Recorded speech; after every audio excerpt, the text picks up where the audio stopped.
નમસ્કાર દર્શક મિત્રો, નજર ન્યૂઝમાં આપનું હાર્દિક સ્વાગત છે। હું છું આપની સાથે અજય વાઘેલા।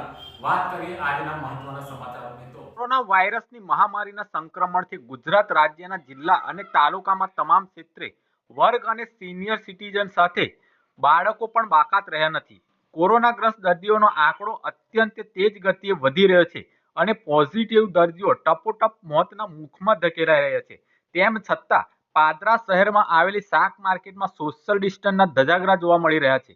સામાન્ય લોકોની બેદરકારીના કારણે પરિસ્થિતિ અત્યંત ગંભીર સ્વરૂપ ધારણ કરી રહી છે। આજે શાકભાજીની દુકાનદારો માસ્ક વગર કોરોનાને આમંત્રણ આપી રહ્યા છે।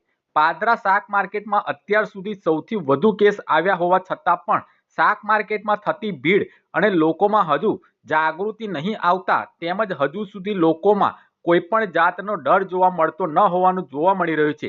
ત્યારે હવે જોવાનું રહ્યું એ કે પાદરા શાક માર્કેટના સત્તાધીશો અને વહીવટી તંત્ર માસ્ક અને સોશિયલ ડિસ્ટન્સનું પાલન કરાવતા વેપારીઓ અને દુકાનદારો પર દંડનીય કાર્યવાહી ક્યારે કરશે। જો કે પાદરા નગરપાલિકામાં પણ માસ્ક વગર રાજકીય વગ ધરાવતા લોકો પણ વગર બીકે માસ્ક વગર ફરતા નજરે પડી રહ્યા છે।